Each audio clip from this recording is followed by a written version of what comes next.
सभी को नमस्ते और आप सबका स्वागत है आज ये 5 बजे वाले कार्यक्रम में जो हमारे रूटीन के समय से थोड़ा-सा जल्दी है क्योंकि आज जो हमारे मेहमान जुड़ने वाले हैं सुशील पंडित जी, उनको कुछ व्यस्तताएँ थी, इसलिए हमें समय में कुछ परिवर्तन करना पड़ा है।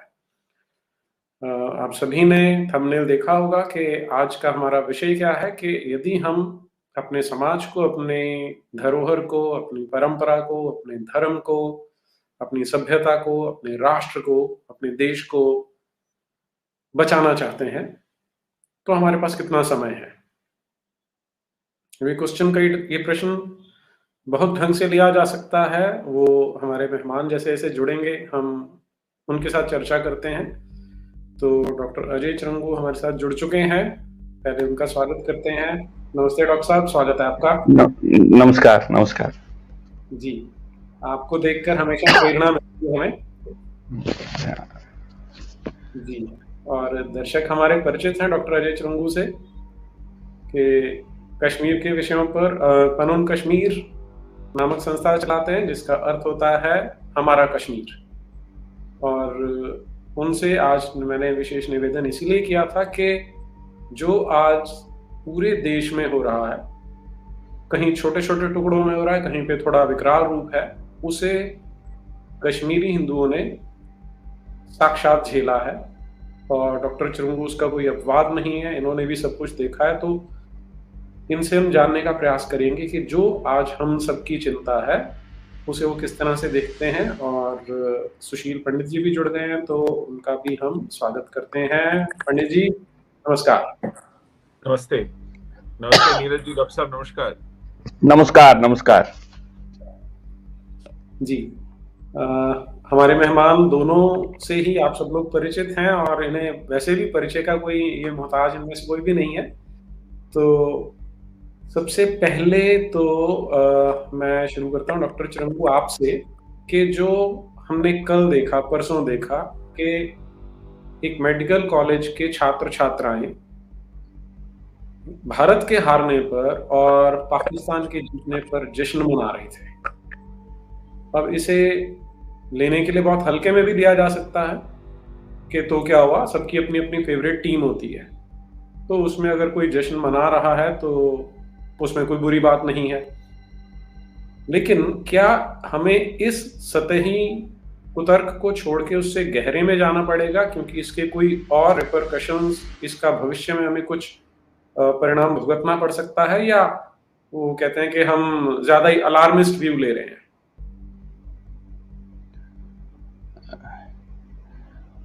एक सत्य के साथ एक बृहद तौर पे भारत की जनता का एक साक्षात्कार हो रहा है कुछ समय से। मैं समझता हूं कि ये जो वहां पे हुआ और इस पे आज चर्चा हो रही है, सोशल मीडिया पे लोगों ने इस पे बातें की हैं, डिस्कशंस हुए हैं टीवी चैनल्स पे, तो ये एक पॉजिटिव डेवलपमेंट है, क्योंकि ये बहुत समय से ऐसा ही होता रहा है। जब हम कश्मीर में रहते थे तो इंडिया जीतती थी तब भी पत्थर खाने पड़ते थे, और इंडिया हारती थी तब भी पत्थर खाने पड़ते थे। तो एक निरंतरता के साथ, एक जिसको आप कहिए पाकिस्तान के विचार का जो पोषण 70 साल से वहां पे हुआ भीतर से, और उसके जब लक्षण सामने आते थे तो एक नकारने की एक प्रक्रिया, एक सामरिक सोच, एक स्ट्रेटेजिक विजन के रूप में सामने लाई जाती थी कि इसको आप देखो नहीं। तो ये निरंतरता के साथ होता रहा है। सिर्फ मेडिकल कॉलेज की कुछ छात्राओं ने जो अभी वहां पे किया, ये सिर्फ वहां पे नहीं हुआ होगा, और भी इंस्टीट्यूशंस में हुआ होगा। और आप ये कहिए कि ये वायरल हो गया और इसके कारण लोगों के सामने आ गया कि भैया वहां की, जब हमारे होम मिनिस्टर वहां पे थे तब क्या घट रहा था, सड़कों पे क्या घट रहा था, मोहल्लों में क्या घट रहा था, मस्जिदों की मैं बात ही नहीं करूंगा, और इंस्टीट्यूशनल लेवल पे क्या हो रहा था। तो इसलिए ये जो हुआ है, ये एक बार फिर से जो हम अपने अंदर, अपनी बॉडी के अंदर एक किस्म की एक बीमारी है, उसके साथ हमारा साक्षात्कार हो रहा है। अब ये हम तक है कि हम इसको नजरअंदाज करें, इग्नोर करें और चलते रहें। तो जैसे कहते हैं ना कि डायबिटीज और हाइपरटेंशन के बारे में बोलते हैं, दे आर साइलेंट डिजीजेस। आप इनको इग्नोर करोगे, सारी बॉडी को खराब कर देती है। इसी तरह से समाज के अंदर जब एक किस्म का एक अभियान चल रहा होता है, समाज को देश की मुख्य धारा से अलग करके और फिर डेमोक्रेसी के नाम पे और सेक्युलरिज्म के नाम पे या नेशन बिल्डिंग के नाम पे ऐसी सारी प्रक्रियाओं को अंदर से पोषित किया जाता है, अंदर से जिसको आप कहिए प्रमोट किया जाता है। तो जब ये बहुत समय तक चलता है तो सामने ऐसा ही होता है। जब 1990 में निष्कासन हमारा हुआ, हम जम्मू आए और हम इस विषय के बारे में चर्चा करने लगे, तो पहला रिएक्शन जो हमारे राजनीतिक तंत्र का था, हमारी लीडरशिप का था अक्रॉस, कि ये आप बाहर बोलो नहीं या आप एग्जेजरेट कर रहे हो। और जब हमने बोला कि ये कोई सांप्रदायिक राष्ट्रवाद वहां पे नहीं चल रहा है, ये कम्युनल नेशनलिज्म भी नहीं चल रहा है, एक जिहाद चल रहा है, इसका एक अपना एक आइडियोलॉजिकल एक स्वरूप है, और ये अगर आप इग्नोर करेंगे तो इसका फैलाव होगा। तो बहुत बार हमको दुत्कारा गया, बहुत बार हमको बताड़ा गया, हमको कहा गया कि आप देश का माहौल खराब कर रहे हो, ये कश्मीर में जो कुछ भी हुआ है। बहुत बार तो ये भी कहा है कि आप शायद एग्जेजरेशन कर रहे हो या इस सिचुएशन के लिए आप ही जिम्मेवार हो। तो जब हमने जिहाद के बारे में बात करना शुरू किया तो हमको ये कहा गया कि आप जिहाद के बारे में बात नहीं करो, ये कोई आप एग्जेजरेट कर रहे हो, एक एक्सट्रीम पोजीशन ले रहे हो, इस सिचुएशन को हम पॉलिटिकली सॉल्व करने की कोशिश कर रहे हैं, हमको वो आप स्पेस दे दो, और ये आपका राष्ट्रीय दायित्व है या ये एक नेशनल इंटरेस्ट है, आप हमको इसको हैंडल करने दो। तो हमने उनको कहा कि भाई जितना हमने अब इसके बारे में सोचा है, जितना हमने इसके बारे में पढ़ा है और जितना हमने इसके बारे में झेला है, दो बातें हमारी समझ में आ गई। कि हमने उनको कहा कि भाई जातीय संहार को, जिनोसाइड को अगर इग्नोर किया जाता है तो ये डुप्लीकेट होता है, ये फैलता है, ये फैल जाएगा। और दूसरा हमने इनको कहा कि जो जिहाद का एक फैलाव है, जिहाद का उस वक्त फोकस कश्मीर घाटी था और जम्मू के आहिस्ता आहिस्ता से वो जम्मू के मुस्लिम बहुल एरियाज में फैलने का एक प्रयत्न कर रहा था। तो हमने उनको उस वक्त ये कहने की कोशिश की कि भाई ये फैल जाएगा। इस वक्त जो हम देख रहे हैं देश के बहुत सी जगहों पे, आपको ये बार बार ऐसे इंसिडेंट्स हो रहे हैं जहां पे आपको ये दिख रहा होगा कि एक जिहाद का स्पिल ओवर पूरे देश में हुआ है ऑलरेडी, और साथ में जिनोसाइडल एट्रिशन का भी स्पिल ओवर आहिस्ता आहिस्ता से हो रहा है, जिसको आप देखेंगे कि बंगाल में बड़ा प्रखर रूप में वो सामने आएगा। आप इसके लक्षण केरला में भी देखोगे, और लगभग उस हर एक उस कॉन्स्टिट्यूएंसी में जहां पे मुस्लिम मेजॉरिटी है सिग्निफिकेंट, वहां पे आप एट्रिशन की एक प्रोसेस को देखोगे, जिनोसाइडल एट्रिशन जिसे मैं कहता हूं। तो ये बेसिकली जो हुआ है इस बार, और इस बार इसकी चर्चा हुई, और मैंने आपको कहा कि मैं इसको एक पॉजिटिव डेवलपमेंट मान रहा हूं, इसलिए कि एक बड़े प्लेटफॉर्म पे, एक बिगर लेवल पे इस बात को देखा भी गया और इस बात के बारे में चर्चा भी की गई। 90s में इस बात को नकारा गया, इसको देखना ही पाप समझा जाता था, और कोई इसके बारे में बात करे तो उसको दुत्कार देते थे। तो ये एक डिफरेंस है। अब यही दूसरी बात जो मैं कहना चाहता हूं आज के संदर्भ में, इसके बारे में जस्ट इनिशियली आप इसको प्रोवोकेशन कहिए या मेरा ओपनिंग, ये सब कुछ जो हो रहा है, ये जो हुआ, ये हमारे होम मिनिस्टर उस वक्त वहां पे थे, और ये उस वक्त हो रहा था जब जम्मू कश्मीर के पुंछ के सेक्टर में पिछले आज तक अभी तक वहां पे एक एनकाउंटर चल रहा है। एक छोटा सा एरिया सुरनकोट मेंढर के जंगलों में लगभग दुश्मन के कब्जे में है। हर 2 दिन के बाद हम सुनते आ रहे हैं कि अब बस अगले 2 दिन में ये खत्म हो जाएगा, लेकिन ये खत्म नहीं हुआ। और ये उस जगह पे हुआ है जिसका जो 3 स्ट्रेटेजिक रोड्स को ओवरलुक कर रहा है, और जो भीतर है, जो एलओसी के भीतर का एरिया है, लगभग 12 से 15 किलोमीटर एलओसी वहां से दूर है। तो एक फुटहोल्ड एनिमी का है जहां पे वो पिछले 17 दिन से, जिसको आप कहें माइट ऑफ इंडियन आर्मी को विदस्टैंड कर रहे हैं और होल्ड ऑन कर रहे हैं उस जगह को। उस समय पे ये हुआ। और ये जो अभी आपने देखा, ये उसी मानसिकता का ही एक्सप्रेशन है जिस मानसिकता के कारण कश्मीर में पिछले हाल ही के दिनों में एक सिलेक्टिव किलिंग का दौर, जिनोसाइडल किलिंग्स का दौर शुरू हुआ, और आहिस्ता आहिस्ता से एक ऐसा ये डर का माहौल बन गया कि हजारों की संख्या में जो बाहर से, कश्मीर के बाहर से जो भारतीय वहां पे नौकरी के लिए या आप कहिए रोजी रोटी के लिए, दिहाड़ी के लिए जो वहां पे काम करते थे, उन सबको भागना पड़ा। तो एक किस्म से हाल ही में जब यूनाइटेड नेशन जनरल असेंबली का सेशन चल रहा था, तो इमरान खान का जो वहां पे रिकॉर्डेड भाषण वहां पे जो टेलीकास्ट किया गया, उसमें एक बात क्लियरली आप जब उस भाषण को सुनेंगे तो इमरान खान ने यह कहा कि अगर भारत सरकार उनके तरीके से बातचीत शुरू ना करे, उनकी कंडीशंस पे, तो जंग हो सकती है।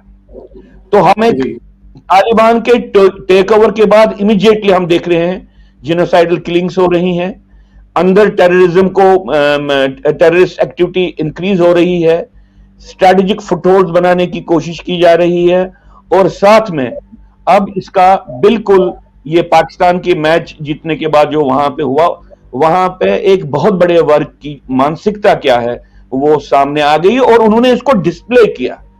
वो ऐसा नहीं है कि वो उसको डिस्प्ले नहीं करना चाहते थे, वो इसकी उद्घोषणा करना चाहते थे कि भाई आप देख लो, हमारी सोच ये है। ये कोई एक्सीडेंट से कोई ये बात नहीं आई, कहीं पे सीक्रेटली कुछ हो रहा था, किसी सीक्रेट किसी सेल में कोई सेलिब्रेशन हो रही थी। वहां पे जो इंस्टीट्यूशनल फ्रेमवर्क है, उस institutional, particularly educational institutional framework में बिल्कुल एक जिसको आप कहें डिक्लेरेशन के रूप में ऐसी घटनाएं वहां पे हुई हैं, और जिसको उन्होंने सामने लाया। जी जी। जो आपने अभी बताया है, पहले मैं दर्शकों को बता दूं कि आज मेरे साथ 2 भगवा आतंकवादी हैं जिनसे मैं चर्चा कर रहा हूं। ये इस्लामोफोब्स हैं, बिगट्स हैं, और इनके आतंकवादी होने का सबसे बड़ा प्रमाण यह है कि इन्हें अपने घर छोड़कर जाना पड़ा है। तो ये नैरेटिव चलता है हमारे देश में कि जो विक्टिम है उसे एग्रेसर, उसे अटैकर, उसे ऑपरेसर बता दिया जाता है। मैं वो क्वेश्चन जो मैंने अभी डॉक्टर चरंगू से भी पूछा था, मैं सुशील पंडित जी से पूछना चाहता हूँ। पंडित जी, ये बच्चे मेडिकल कॉलेज में हैं, वहां पर ये इस तरह का जश्न मना रहे हैं। अब एक तरीका उसे देखने का है कि चलो बच्चे हैं तो क्या हो गया, सबकी अपनी अपनी फेवरेट टीम होती है, कि आप भी तो कभी दिल्ली को, कभी मुंबई इंडियंस को, कभी केकेआर को पसंद करते हो, तो उनको पाकिस्तान की टीम पसंद है। लेकिन क्या ये इससे गहरा कुछ है, इसका कुछ और प्रभाव पड़ेगा हमारे समाज पर? नीरज जी, ये वो बात नहीं है।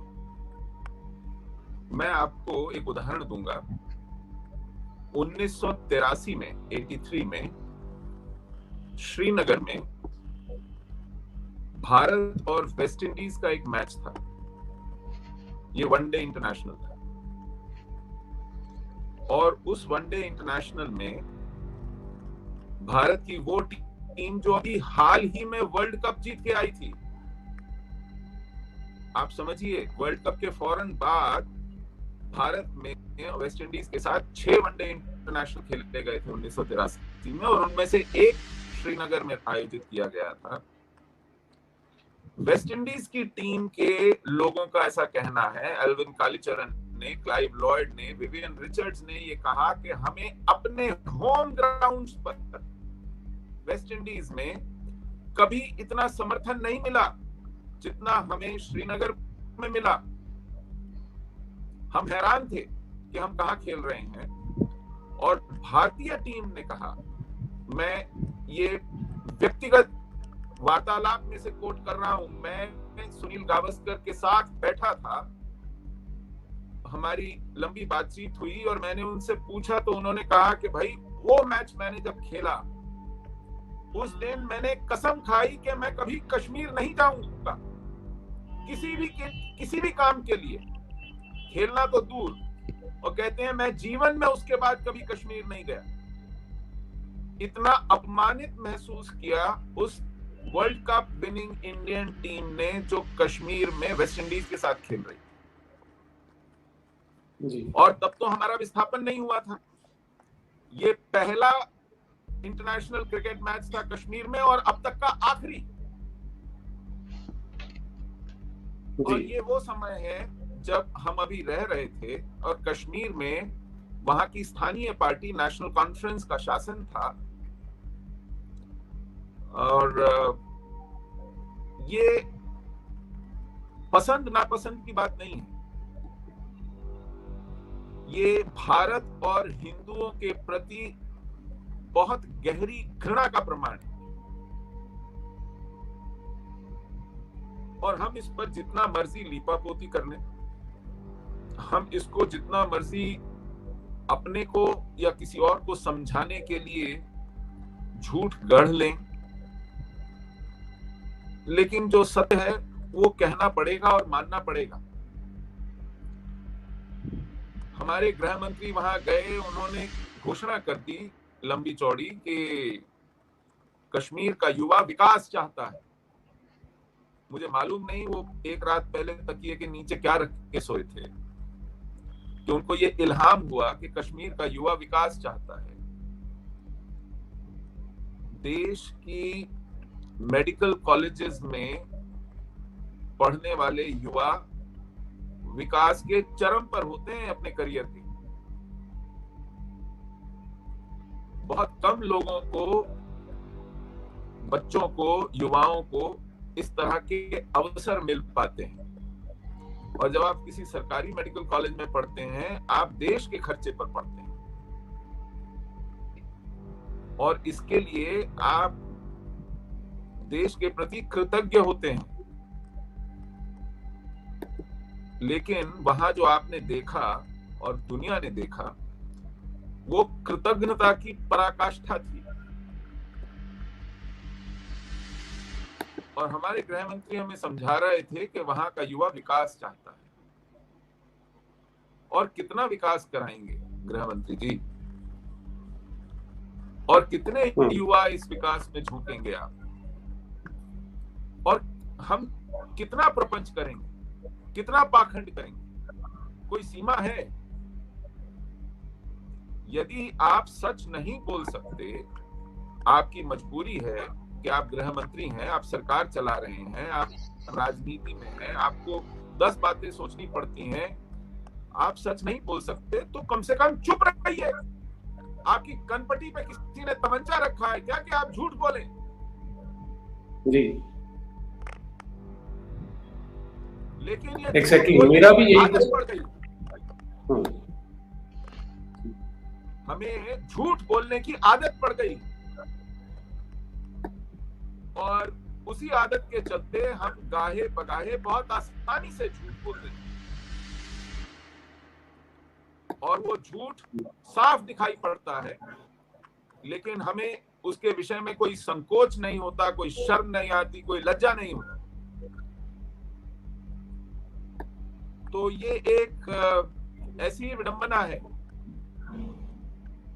कि आज तक कश्मीर में जो हुआ 90 के बाद 32 वर्ष हो गए, यह देश उसको स्वीकारने को तैयार नहीं कि वहां हिंदुओं का जातीय संहार हुआ, हिंदुओं से घाटी खाली करा ली गई और हिंदू केवल इसलिए भगाए गए क्योंकि वो हिंदू थे। इसी पाखंड और प्रपंच के कारण आज भी जब वहां पे हिंदू इस बात की पुष्टि करके कि ये हिंदू है, ये सिख है, निशाने पर लिए जाते हैं, मारे जाते हैं, तो देश में कभी कभी इस पर आश्चर्य होता है, क्योंकि हम पिछले 30-32 साल से ये पाखंड करते आ रहे हैं देश के सामने कि वहां जो हो रहा है वो दरअसल भटकाव है, अलगाव है, किसी तरह का मनमुटाव है, शिक्षा का अभाव है, साधनों की कमी है, दिल्ली की दिल से दूरी है। इस तरह की बकवास करते हैं हम लोग।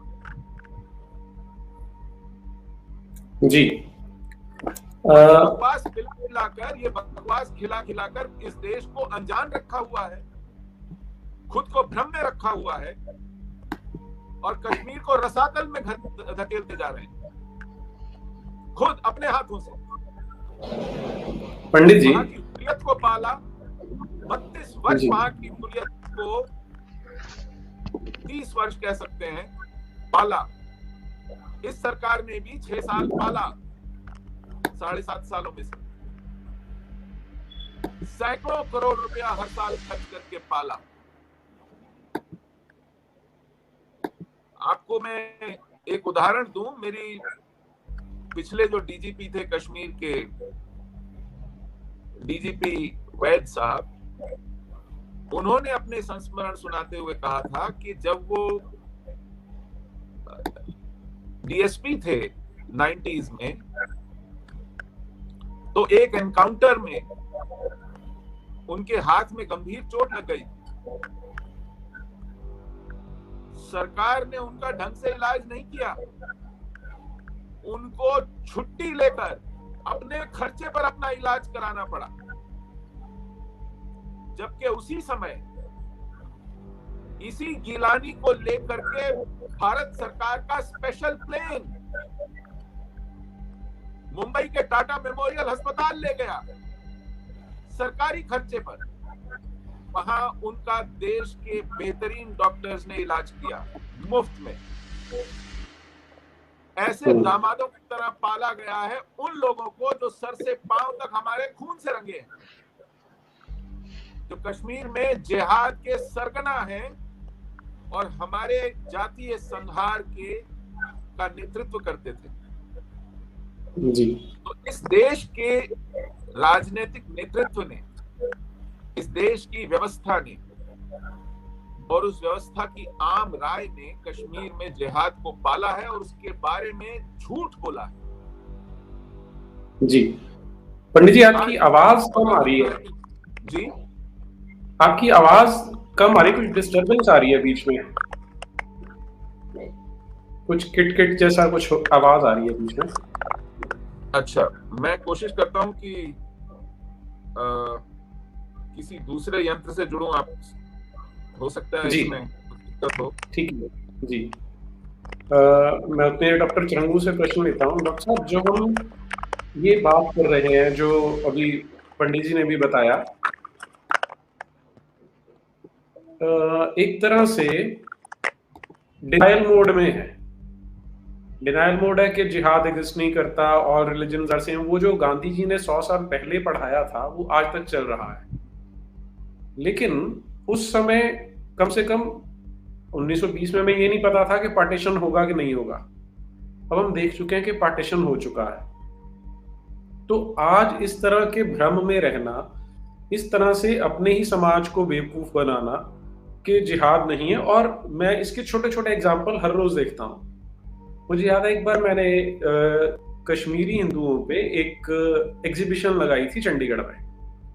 तो वहां पर मैंने एक वो डॉक्यूमेंट्री प्ले की जो अशोक पंडित जी ने बनाई हुई है कश्मीर के ऊपर।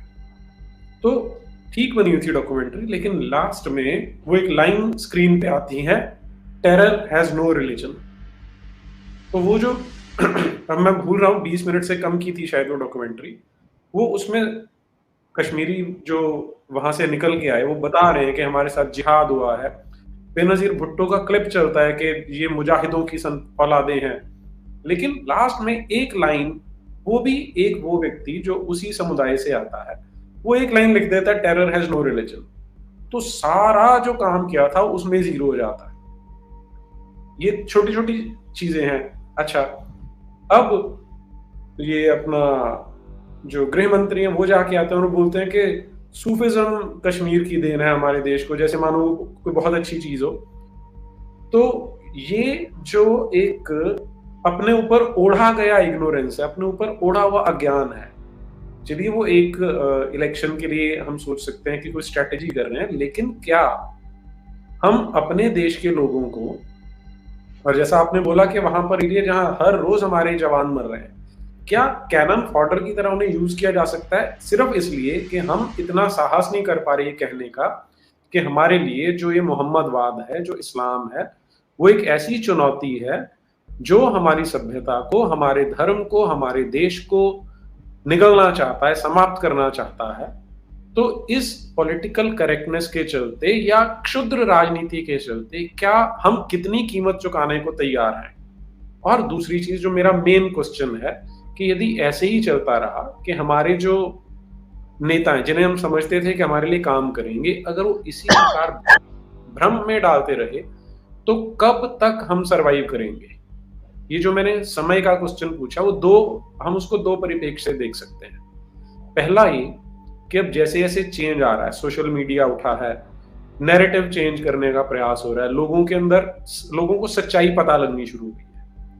तो यदि ये मोमेंटम हम बिल्ड कर पाते हैं तो हम इस चुनौती का निवारण कर सकते हैं। एक तो ये है, एक सिनेरियो हुआ है कि हम इस चुनौती से जीत पाएंगे। दूसरा है कि अगर हमें हमारे, जिनसे हम अपेक्षा कर रहे थे कि हमें उचित मार्ग पे लेके जाएंगे, मार्गदर्शन करेंगे, वो हमें इस तरह, वो कहते हैं ना, taking us to the slaughter house अगर करते रहेंगे या थ्रोइंग अंडर द बस करते रहेंगे, तो कब तक हम सरवाइव करेंगे? तो दो अलग अलग तरह से एक ही क्वेश्चन फ्रेम हो सकता है।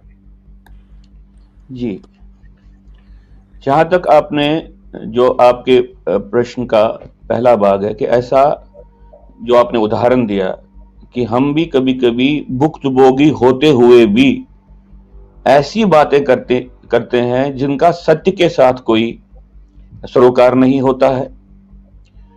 ऐसा क्यों होता है? और फिर उसको हम we live that as a concept, हम उसको एक विचार के रूप में उसको अब जीते हैं।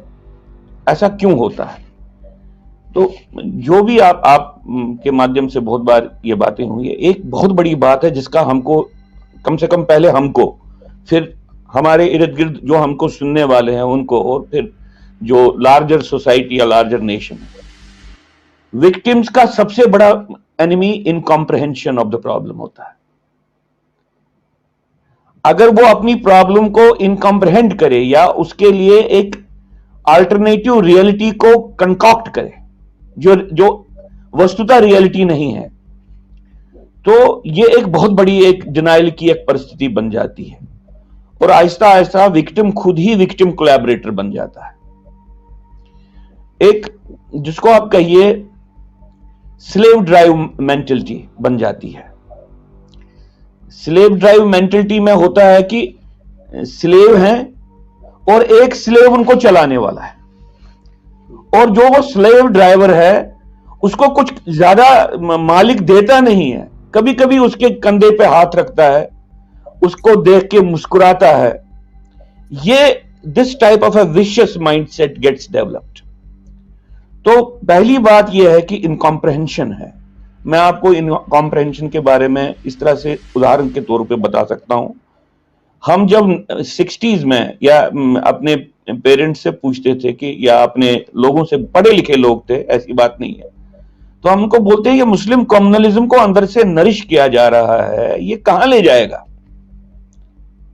जो एक व्यवस्था बनी, उस व्यवस्था में शेख उबला के आने के बाद ही मुस्लिम कम्युनलिज्म सेक्युलरिज्म लाने का एक टूल है, इस तरीके से कहा गया। मुस्लिम कम्युनलिज्म को प्रोत्साहित करना, उसका पोषण करना, उसको एम्पावर करना, उसको पावर में लाना। यह कहा गया कि इससे मुस्लिम कम्युनलिज्म खत्म हो जाएगा और सेक्युलरिज्म आ जाएगा। अच्छा, ये बात जब हम कहते, तो हमको जो नॉर्मल आर्गुमेंट हमारे बुजुर्ग देते थे, मैं हिंदुओं के डिस्कोर्स की बात कह रहा हूं, और वो Hindu they didn't stand, they were the only resistance against Pakistan there.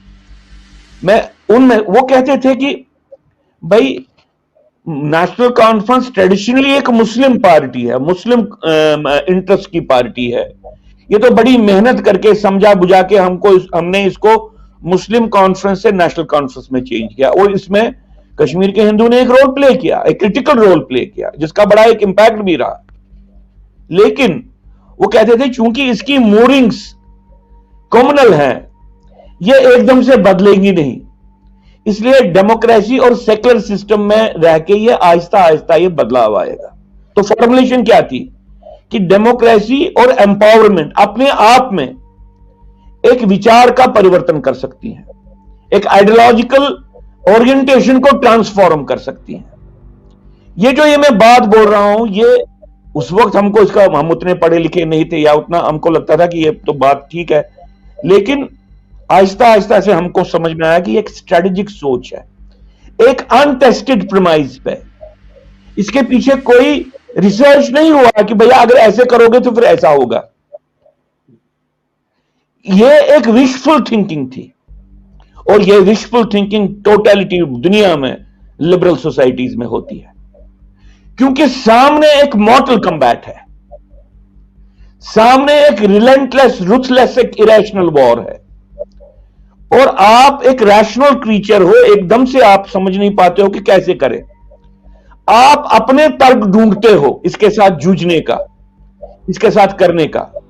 एक एस्केप रिएक्शन बिल्ड हो जाती है, जहां पे आप ये कहते हो कि हम प्रॉब्लम को सर्कमवेंट करें, हम ये नहीं कहें कि मुस्लिम कम्युनलिज्म एक रियलिटी है, हम ये कहें कि वहां पे डेमोक्रेसी कम थी, इसके कारण मुस्लिम कम्युनलिज्म बढ़ा। मुस्लिम कम्युनलिज्म एक रिएक्शन है।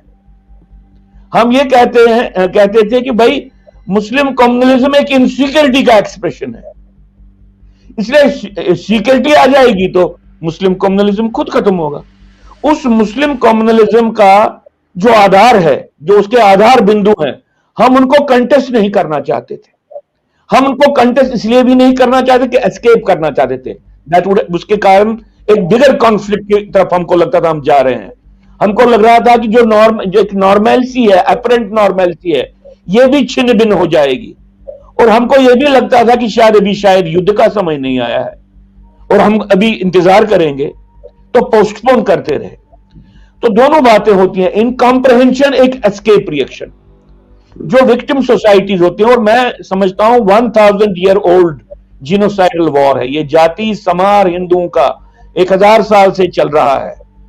इसका हिंदुओं की सबसे, जो आप कहिए सबसे कमिटेड लीडरशिप है, उन्होंने इसको माना नहीं, इसको पोस्टपोन किया।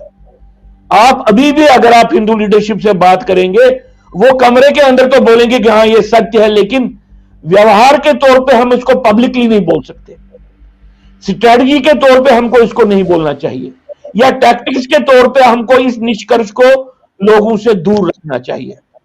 और जब मैंने इसका अपने तरीके से विश्लेषण किया, मुझे लगता है ये एस्केप रिएक्शन है, एक डर है इस बात को मानने का कि एक युद्ध चल रहा है, और I am not in a state of peace, I am in a state of war, and the state of war never went away, it was always there. इस बात को समझना कि एक युद्ध कॉन्टिन्यूअसली चल रहा है, निरंतरता के साथ चल रहा है, और जो मुझे ये शांति का एक भ्रम है, मुझे इसको तर्क करना है, इसको अगर फाइट करना है, हम सब लोग उस शांति के भ्रम में रहना चाहते हैं, और उसके कारण कुछ देर हमको लगता है कि यार ये टाइम तो निकल गया, पोस्टपोन करना चाहते हैं निष्कर्ष को, लेकिन ये घटनाएं उसके कारण घटती रहती हैं और समाज का कोई रिस्पॉन्स बनता नहीं। इसलिए ये जो पहली बात है, इसमें दोनों बातें हैं जो आपने कही।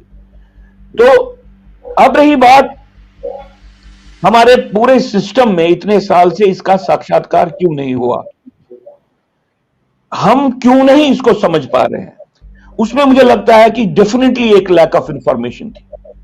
मैंने आपको पिछले साक्षात्कार में भी शायद कहा कि जब 90 में मैं निकला, मुझे यह लग रहा था कि मुझे इस्लाम के बारे में बहुत ज्यादा मालूम है, लेकिन निकलने के बाद मुझे लगा कि मुझे इस्लाम के बारे में कुछ मालूम नहीं था, इस्लामिक हिस्ट्री के बारे में कुछ मालूम नहीं था। मुझे वो भ्रम इसलिए था कि मैं मुसलमान के भीतर रह रहा था, मैंने एक्सपीरियंस किया था मुस्लिम पॉलिटी को, मुस्लिम सोसाइटी को, मुस्लिम पॉलिटिक्स को। तो इसके कारण मुझे लग रहा था कि मुझे एक्सपीरियंशियल लेवल पे भी और शायद इंफॉर्मेशन लेवल पे भी मेरी जानकारी ज्यादा है। लेकिन जितना जितना इंफॉर्मेशन नेटवर्क इंफॉर्मेशन फ्री होती गई, उतना उतना मुझे मालूम पड़ा कि मुझे कुछ भी मालूम नहीं था। यह सिलसिला अभी भी हिंदू समाज के एक बहुत बड़े वर्ग में है कि मुस्लिम हिस्ट्री के बारे में, इस्लामिक हिस्ट्री के बारे में, इस्लामिक एक्सपेंशन के बारे में, भारत में इस्लाम के इन्वेजन के बाद क्या क्या हुआ, इसके बारे में जानकारी बहुत कम है। ये एक बात है। और दूसरी बात यह है, अंतर्राष्ट्रीय स्तर पर भी ये बहुत बार ये बात चली कि भाई इस्लाम कैसे यूरोप में घुस गया अंदर। अगर वहां पे मटेरियल प्रॉस्पेरिटी बेटर थी, इवन मिलिट्री पावर बेटर था, वो कैसे घुस पाए अंदर, इतना अंदर। तो वहां के राइटर्स ने ही, वहां के एनालिस्ट ने ही, हिस्टोरियंस ने ही जो उन्होंने ये कहा कि भाई ये बेसिकली एक यूरोप में जब इस्लाम तब आया जब यूरोप एक डार्क पीरियड से, एक ब्लैक पीरियड के बीच में से जा रहा था। और वो पीरियड इसलिए आया था कि जर्मन बारबेरियंस ने हमला किया था बाकी यूरोप पे, फ्रांस पे, बाकी चीजों पे। उसके कारण जो अंदर एक त्रासदी थी और अंदर एक उसके कारण कमजोर हो गए थे, तो इस्लाम अंदर घुस पाया। लेकिन बाद में आजकल के जमाने में कुछ लोगों ने जो उस पर रिसर्च किया, पर्टिकुलरली मेडिटेरेनियन सी के जो सी बेड था, उस पे जो जहाज उनको archaeological remains of the shipwrecks जो वहां पे थे, उनको देखा, उन्होंने देखा यार हजारों की संख्या में है। तो फिर यह निष्कर्ष निकाला कि इससे पहले कि इस्लाम लांग गया मेडिटेरियन को, उससे पहले ही सारे trade route, main trade route Europe का खत्म कर दिया गया था। It was being destroyed.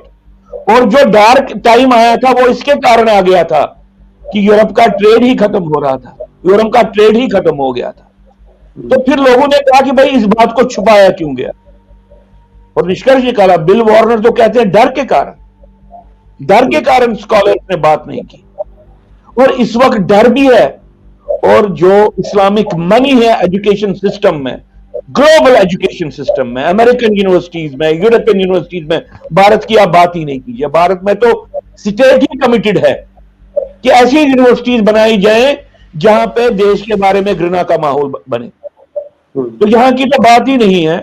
तो दो बातें हैं, वो ये कि जब तक ना हम सब लोग, अब जितना हमारे पास इंफॉर्मेशन एक on the stroke of a mouse हमारे पास इतनी इंफॉर्मेशन है, इसका उपयोग करके जब तक ना वो जागृति लाएंगे, और इस युद्ध को नजरअंदाज करके ये खत्म नहीं हो जाएगा, ऑस्ट्रिच बन के ये खत्म नहीं होगा। ये खत्म नहीं हुआ, बहुत बार हमने प्रयत्न किया ये खत्म हो जाए। हमने बोला कि लाखों की संख्या में, करोड़ों की संख्या में हम लोगों को झोंक दे, इसमें पार्टीशन हो जाए, मुसलमान अपना देश बना दे, तो हम इस युद्ध से बच जाएंगे। हम इस युद्ध से नहीं बचे। 23 से 27% पॉपुलेशन पाकिस्तान की, उस वक्त के अनडिवाइडेड पाकिस्तान की हिंदू सिख थी, कहां है आज? झोंक दिया, वी पेड द प्राइस। और हमने समझा कि यहां पे शांति आएगी, शांति नहीं आई। हमने अपनी हिस्ट्री को चेंज किया, हमने पास्ट को चेंज करने की कोशिश की, शांति नहीं आई। शांति नहीं आएगी क्योंकि युद्ध चल रहा है। इसलिए शायद एक और हमारे सामने जो हाल ही में घटनाएं हुई हैं, भारत सरकार के सामने भी और हमारे सामने भी, एक बार एक चेतावनी फिर से है कि प्रॉब्लम को सरकमवेंट करके, प्रॉब्लम से आंखें मूंद करके ये प्रॉब्लम खत्म नहीं होगी। एक युद्ध चल रहा है, इस युद्ध का मुकाबला करना। बिल्कुल ठीक बात है जी। पंडित जी, मैं डॉक्टर चिरंगू ने पहले पार्ट का आंसर दे दिया, मैं दूसरे पार्ट का आंसर एक जो ढूंढने का प्रयत्न कर रहा हूं कि ऑब्वियसली हमारे पास कोई क्रिस्टल बॉल नहीं है कि हम देख के कुछ प्रिडिक्ट कर सकें उसमें से, लेकिन अभी जो स्थिति है, दो दो तरफ से काम हो रहा है कि एक तो जो अभी डॉक्टर चिरंगू ने बोला कि पहले लोगों को पता ही नहीं था कि इस्लाम क्या है, रूट कॉज क्या है इन प्रॉब्लम्स का, कि मोहम्मदवाद क्या है, किस प्रकार का व्यक्ति था मोहम्मद बिन अब्दुल्ला जिसने ये सब किया। तो इग्नोरेंस थी, वो हमारे ऊपर थोपी गई जैसे भी था, उस इग्नोरेंस के कारण हमारे अंदर शत्रुबोध था ही नहीं। लेकिन अब शत्रुबोध जागा है कुछ कुछ परसेंट ऑफ सेक्शन में, भले ही वो छोटा है बड़ा है वो एक डिबेटेबल हो सकता है।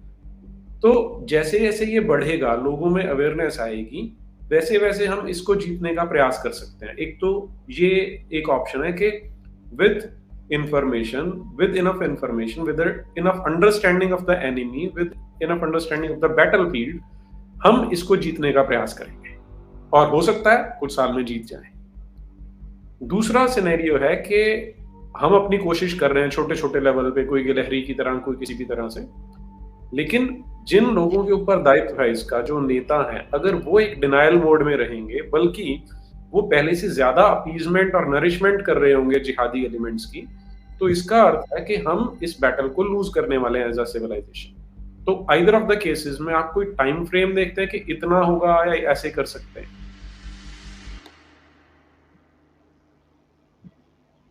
म्यूट है आप।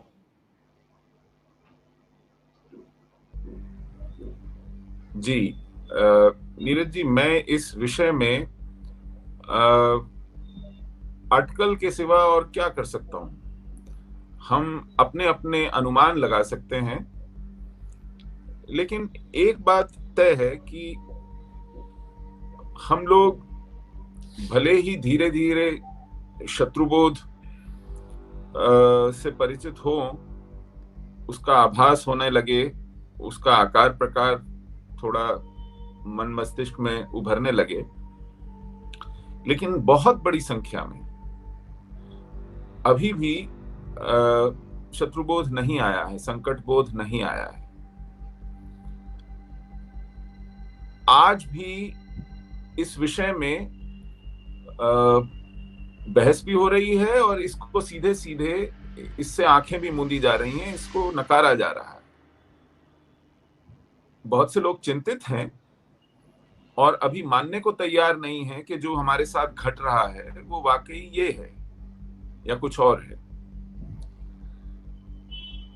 अब जहां तक हमारे नेतृत्व का सवाल है, आपने पूछा, हमारे पास इससे बेहतर अवसर कोई और नहीं हो सकता था इस शत्रुबोध को, इस संकट बोध को समझने का और समझाने का। क्योंकि ऐसा माना जाता है कि आज का नेतृत्व तो बिल्कुल तपा तपाया, पका हुआ, इस भट्टी में से पक करके निकला हुआ नेतृत्व है। बल्कि वही नेतृत्व ये जागरण का काम कर रहा था, दशकों तक पीढ़ियों से लगा हुआ था, एक संगठन, एक आंदोलन के माध्यम से। तो आज कम से कम इस नेतृत्व को समझाने की, बताने की आवश्यकता आपको और मुझे नहीं होनी चाहिए। लेकिन जो नीतियां हैं, जो निर्णय हैं, वो इसके ठीक उलट चल रहे हैं। मुझे ये निष्कर्ष निकालने में कोई संकोच नहीं है कि अगर आप एक दो अपवाद छोड़ दें, बल्कि उन अपवादों के कारण मुझे भी बहुत उम्मीद बंधी थी 2 साल पहले कि शायद यह बात समझ आ गई है, पल्ले पड़ गई है कि इसके बिना अब चारा नहीं है। लेकिन उसके बाद का जो व्यवहार रहा, उसके बाद की जो नीतियां रही, वो किए कराए पे पानी फेरने वाली रही। वो एक कदम आगे बढ़कर 1.5-2 कदम पीछे हटने वाली रही। वो लगभग अब ऐसा लगता है कि मानो किसी मजबूरी में लिया गया निर्णय था और उसको लेकर के अब कोई ग्लानि या अपराध भाव है और उसको ठीक करने, उसको पलटाने की अब जुगत सोची जा रही है कि किसी और तरीके से उन बातों को रेस्टोर किया जाए, आधा पौना ही सही। परिस्थितियां ऐसी हैं। अब जहां तक समय की बात है, ये बड़े भयावह अनुमान है। ऊपरी तौर पर, सतही तौर पर ऐसा लगता है कि इतना बड़ा देश है, इतनी बड़ी जनसंख्या है, इतनी बड़ी सेना है और जनसंख्या का अनुपात इतना जबरदस्त है, तो और इतना साधन, इतना सैन्य है, ऐसे थोड़ी हो जाएगा। मैं केवल 2 उदाहरण दूंगा आपको। पंजाब में जब महाराजा रंजीत सिंह का सिख शासन आया तो सिखों की संख्या पंजाब की पूरी जनसंख्या में 10% भी नहीं थी, सिंगल डिजिट में थे। पंजाब का बहुमत तब मुसलमान हो चुका था और जो गैर मुस्लिम जनसंख्या थी उसका 1/4 भी नहीं था सिख। और तब एक सिख राज्य स्थापित हुआ महाराजा रंजीत सिंह के नेतृत्व में, क्योंकि जितने सिख थे वे सभी सक्रिय थे। जितना खालसा था वो पूरा उस आंदोलन में, उस युद्ध में जान हथेली पर लेकर वीरता से लग गया था। और ऐसी स्थिति में उन्होंने एक राज्य स्थापित कर लिया। उन्होंने कश्मीर को भी पठानों से छुड़ा लिया। उन्होंने पठानों को उनके घर के अंदर जाकर दबोचा। हरि सिंह नलवा को आज भी याद किया जाता है। तो ये एक सुखद उदाहरण है जहां पर प्रतिकूल संख्या होते हुए भी हम प्रिवेल करते हैं, क्योंकि हम सचेत हैं, हम तैयार हैं, हम कटिबद्ध हैं। तो संख्या या साधन अपने आप में पर्याप्त नहीं होते किसी भी युद्ध का, किसी भी कॉन्टेस्ट का निर्णय तय करने में। दूसरा एक प्रतिकूल उदाहरण है अभी का। अफगानिस्तान में 3.5 लाख सेना थी। वो अमेरिकी साजो सामान और टेक्नोलॉजी से सुसज्जित थी। उसके पास साधनों की कमी नहीं थी, उसके पास राज्य की सत्ता थी और उसके साथ पूरी दुनिया के सभी देशों का समर्थन और मान्यता थी।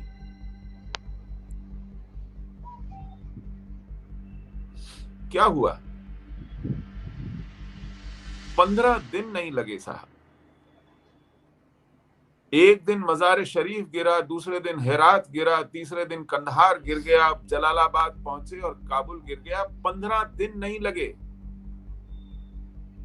मानो वो सेना भाप की तरह उड़ गई और सामने 40-50 हजार लड़ाके थे। न वर्दी थी, न कोई कमांड एंड कंट्रोल स्ट्रक्चर था। छोटे छोटे समूहों में टिड्डी दलों की तरह आए।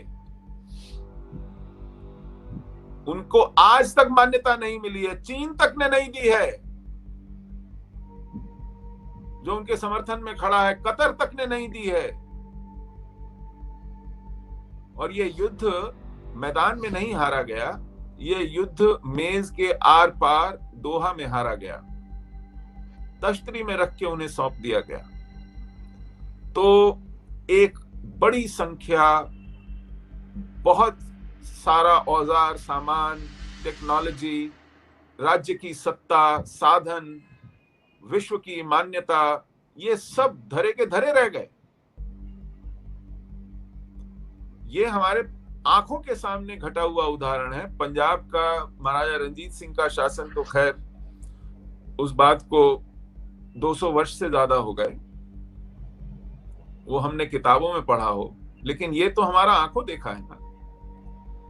और ये जो 15 दिन का समय नहीं लगा,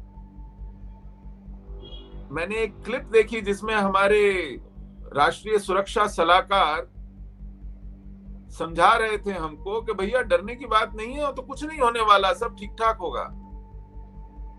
ये सुरक्षा के तंत्र के शिखर पर बैठा हुआ मस्तिष्क था, हमारी देश के सुरक्षा के शिखर पर बैठा हुआ मस्तिष्क। जो हमें समझा रहा था कि ये सब बेकार की बातें, कुछ होने वाला नहीं है, एकदम ठीक ठाक चाक चौबस्त है। ऐसे व्यक्ति के हाथ में इस देश की सुरक्षा है और ऐसे ऐसे मस्तिष्क इस देश को चला रहे हैं। तो मैं तो अनुमान लगाते हुए भी संकोच करता हूं कि आखिर क्या होगा, क्योंकि जो मुझे खबरें मिलती हैं, जो मेरा आकलन है, जो मैं अनुभव करता हूं अपने आसपास, तो शत्रु की तैयारी खूब है। वो इसके लिए बहुत समय से तैयारी कर रहा है और वो किसी के भरोसे नहीं बैठा है। उसे मालूम है कि इस देश में सेना कितनी है, इस देश में पुलिस कितनी है, इस देश का ब्यूरोक्रेसी कैसी है, नौकरशाह न्यायालय कैसे काम करते हैं, पूरा जो सूचना का तंत्र है उसमें किस किस से अनुमति लेनी होती है और अनुमति कैसे आती है, कैसे नहीं आती है, कब तक नहीं आती है। हम भी इसी भ्रम में थे। डॉक्टर श्रृंगू आपको बताएंगे 1990 में निकलने से महीना भर पहले तक नहीं किसी ने सोचा था कि निकलना पड़ेगा, और जब निकले भी थे तो सोच रहे थे कि कुछ हफ्तों की बात है, वापस आ जाएंगे। 32 वर्ष हो गए, कैंपों में पड़े हैं। और ये उस देश का हाल है जो एटॉमिक पावर है, 125 करोड़ से ज्यादा का जन है, दुनिया की बेहतरीन 3-4 फौजों में एक फौज है, और हम सुरक्षा परिषद में जाने की आकांक्षा रखते हैं। देश को ही नहीं, दुनिया को चलाने का हम दम भरते हैं। हम चाहते हैं कि हमें अवसर मिले, हम दुनिया के भाग्य का निर्णय संयुक्त राष्ट्र संघ की सुरक्षा परिषद में एक परमानेंट मेंबर, स्थायी सदस्य के रूप में करने का हमको अवसर मिले। तो ऐसे देश का ये हाल है कि हताश होकर के देखते हैं कि फिर से वहां से पलायन हो रहा है।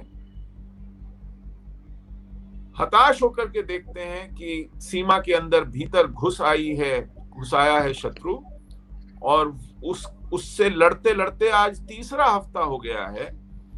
दर्जनों सैनिक वीरगति को प्राप्त हुए हैं।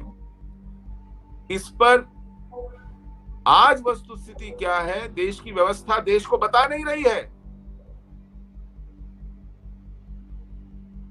तो ऐसी परिस्थिति में मुझे केवल इतना आग्रह करना उचित लगेगा कि आज भी जो इस गफलत में है, जो आपको और मुझे कोसेंगे ये कहने के लिए कि आप अलार्मिस्ट हो गए हैं, आप देश के नेतृत्व को कटघरे में खड़ा कर रहे हैं और आप गुस्ताखी कर रहे हैं शान में कि ऐसा नेतृत्व आपको ढूंढने पे नहीं मिलेगा।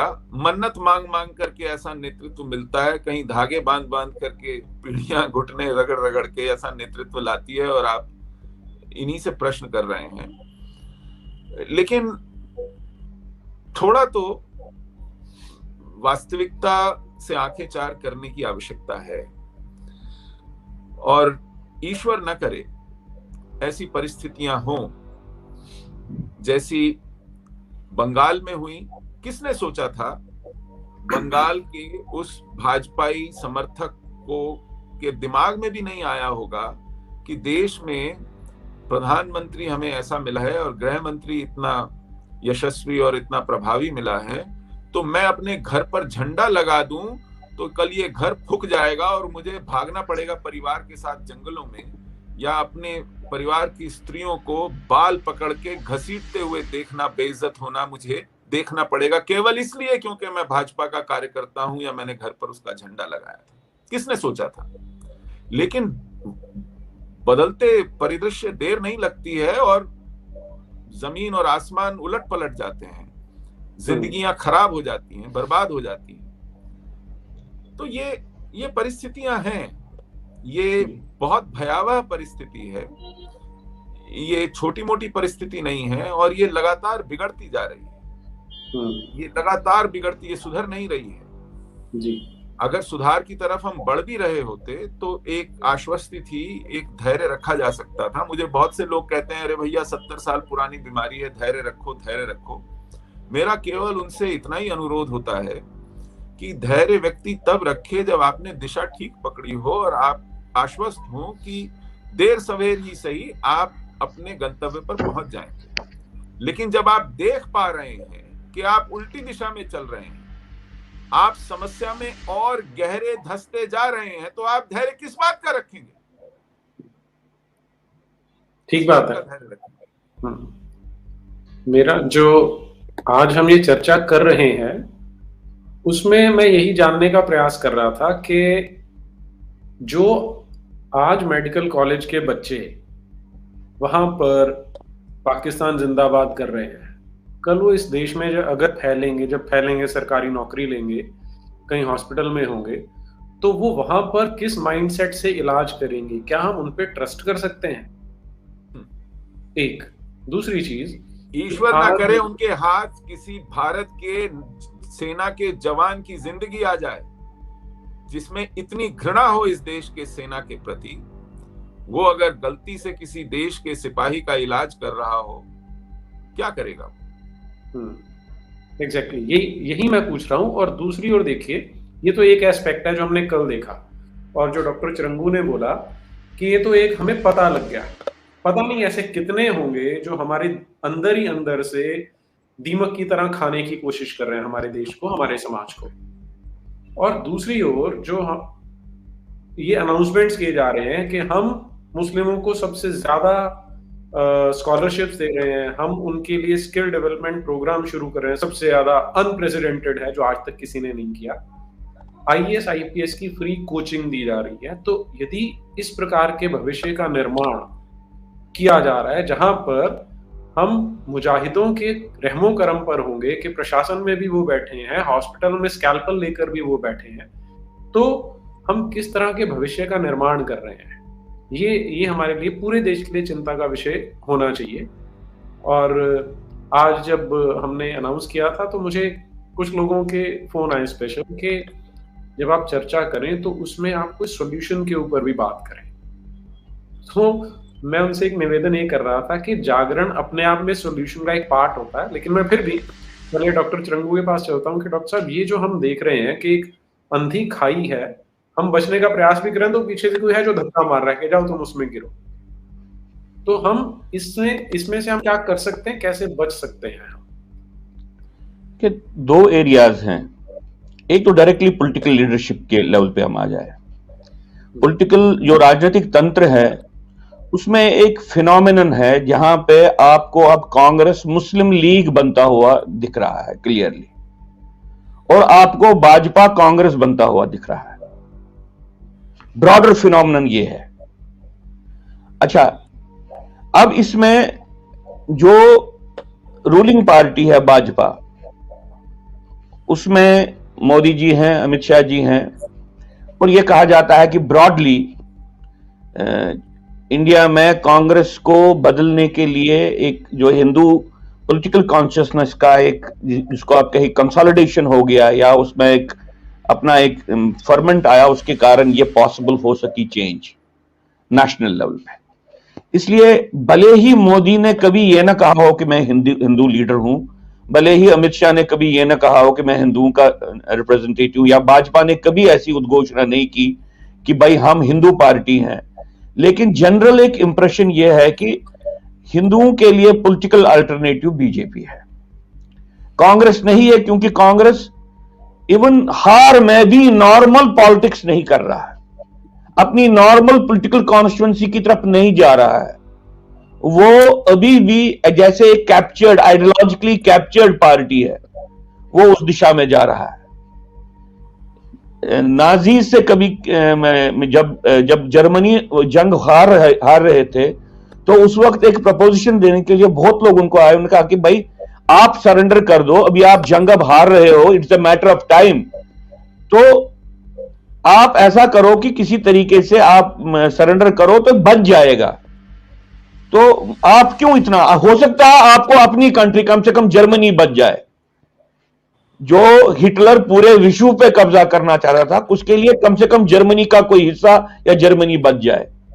आप ऐसा क्यों कर रहे हो? तो जो नाजी आइडियोलॉग्स थे उन्होंने कहा कि भाई हमारा तो आइडियोलॉजिकल मिशन है और हम तो कम से कम फाइनल सोल्यूशन जीव्स का तो हमने कर ही दिया है, तो हम इसको लॉजिकल कंक्लूजन पे ले जाएंगे। तो जिन लोगों ने ये बातें, उन्होंने जैसे लगा कि जैसे ये कब्जे में है, जैसे ये कैप्चर्ड है, इनमें ये भूत सवार हो गया है कि हमको इसी दिशा में चलना है, अगर इसमें मृत्यु भी आ जाए वो कोई मानवता का काम कर रहे हैं। कांग्रेस की ऐसी ही बात है, कांग्रेस उस दिशा में जा रही है कि अगर ये खत्म भी हो जाए, उनको लग रहा है वो कोई मानवता का काम कर रहे हैं। तो कांग्रेस मुस्लिम लीग और मुस्लिम लीग का भी एक विकृत स्वरूप की राजनीति की दिशा में जा रही है और भाजपा कांग्रेस की दिशा में जा रही है, और हम ये समझ रहे हैं कि हमारे लिए हिंदू पर्सपेक्टिव से भाजपा एक बेटर चॉइस है। तो इसलिए बहुत बार हमको लगता है कि इस ऑप्शनलेसनेस में हम क्या करें, तो कुछ समय और दे दें।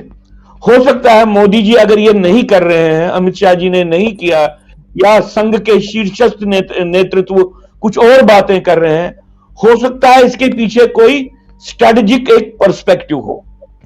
तो अपने निष्कर्षों को अब पोस्टपोन करते हैं, और जितना जितना पोस्टपोन करते हैं उतना उतना अपने आप को पैरालाइज भी करते हैं। पैरालिसिस, पॉलिटिकल पैरालिसिस इस वक्त हिंदू का सबसे घातक रहेगा, क्योंकि दूसरे साइड के जो दुश्मन है वो अपनी तैयारी कर रहा है, वो युद्ध की घोषणा कर भी चुका है और अपने तरीके से इस युद्ध को वेरियस फ्रंट्स पे अब वो लड़ भी रहा है।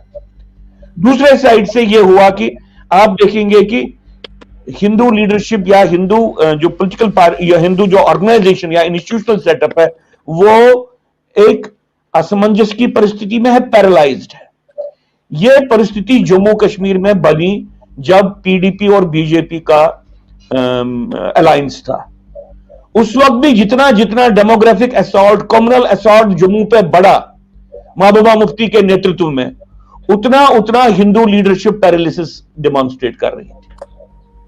रसाना का जो इवेंट हुआ उसके बाद वो पैरालिसिस टूट गया, और उसमें जब लोगों ने निष्कर्ष किया कि भले बीजेपी साथ दे या न दे, हमको इस अभियान को चलाना है, मुझे लगता है मेरे हिसाब से हमारी तरफ से क्लियरली एक क्लियर कट लेवल पे एक नरेटिव बिल्ड होना चाहिए कि भैया अगर मुस्लिम कम्युनलिज्म या आप कहिए anti national politics on one side ascendants पे है, ऊपर जा रहा है, और दूसरे साइड से गवर्नमेंट और राजनीतिक तंत्र एक पैरालिसिस की सिचुएशन में है, तो हम समझते हैं कि BJP in power with Hindu paralysed और BJP out of power with Hindu at least active, हमारे पास ये दूसरा विकल्प बेटर विकल्प है। आपके पास समय कम है अपनी प्रायोरिटीज को तय करने का। हमारा एक विश्लेषण है, हमारा एक तर्क है, हमारा एक कि भाई बहुत सी ऐसी बातें हुई हैं जो कांग्रेस ने भी नहीं की थी, जो अब हो रही हैं। तो हमारे पास एक टाइम फ्रेम कम है ये डिसाइड करने का कि भाई क्या आप हिंदू के बेसिक सर्वाइवल इंटरेस्ट को प्रोटेक्ट करने में सक्षम हो कि नहीं। अगर आप नहीं हो तो हमको विकल्प ढूंढने पड़ेंगे, फिर आपका पावर में रहना या नहीं रहना इसका कोई मतलब नहीं है। ये मैसेज हम कैसे दे सकते हैं? आपने सॉल्यूशन की बात की, ये मैसेज कैसे जा सकती है, ये इसके बारे में आगे आने वाले में समय में सोचना है। ये पब्लिकली डिस्कस करने वाली बात नहीं है, लेकिन एज ए थ्योरेटिकल फ्रेमवर्क मैंने आपके सामने बात की।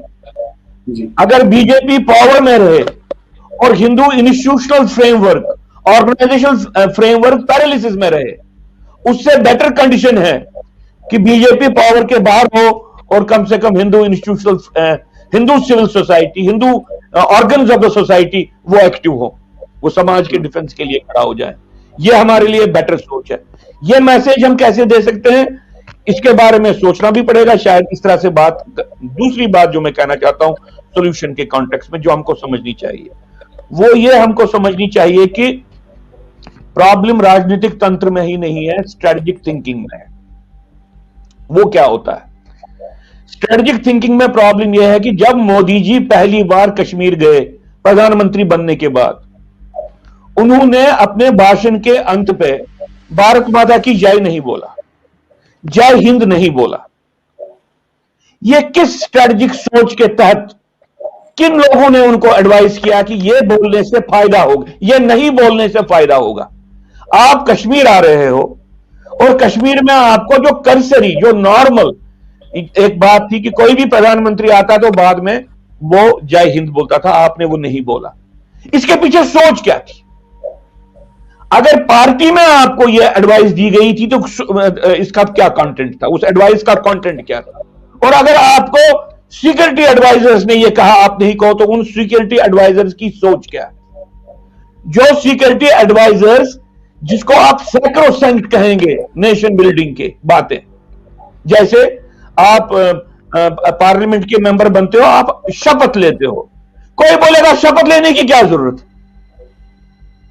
कोई बोलेगा इससे क्या होता है शपथ लेने से? आप भारत माता के या भारत के संविधान पे हाथ रख के कोई बात कहते हो मैं करूंगा, उससे क्या होता है? संविधान में हाथ रखने से क्या होता है? और अगर आप हाथ नहीं रखोगे तो उससे तो ज्यादा बेटर डेमोक्रेसी चलेगी, बाकी लोग भी आ सकते हैं इसमें, और आप ये बात मानोगे। इसी तरह से कोई व्यक्ति आपको बोलता है, प्रधानमंत्री हो, कि आप कश्मीर जाइए और कश्मीर में अपने भाषण के अंत में जय हिंद नहीं कहिए। ये जो एक सोच है, थिंकिंग, ये स्ट्रेटेजिक सोच है, ये एक स्ट्रेटेजिक एडवाइस है, या तो पॉलिटिकल लेवल पे दी गई है या तो सिक्योरिटी के लेवल पे दी गई है। ये एक बात।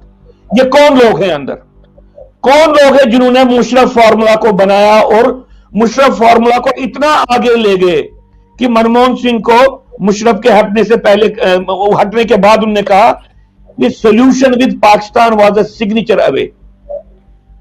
जो मुशर्रफ फार्मूला बना वो वाजपेयी के टाइम पे बना, जो मुशर्रफ फार्मूला बना उसको संघ ने समर्थन दिया इनडायरेक्टली।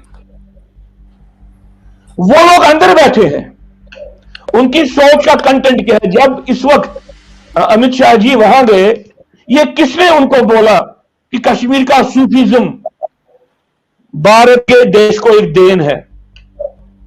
किस सूफीज्म की वो बात करते थे? 3 स्ट्रीक्स है सूफीज्म की वहां पे, कुबरवी, नक्शबंदी और सोहरावर्दी। इनमें से कौन सा स्ट्रीक है जो प्रोसिल्टाइजिंग नहीं है? इसमें कौन सा स्ट्रीक है जो जीनोसाइडल नहीं है? ये किन सूफीज की बात कर रहे हैं? अब बात ये इतनी ही नहीं है कि अगर हो सकता है इनके ध्यान में कुछ ऐसे लोग हो जिनको उनको लगता है मॉडरेट है, लेकिन ये फॉर्मुलेशन किसने दे दी है? ये कहने से क्या होता है? क्या मुसलमान आपकी तरफ आता है? आप क्या रोकते हो? आप किस चीज को प्रिवेंट करते हो? आप किस सपोर्ट को बढ़ाते हो?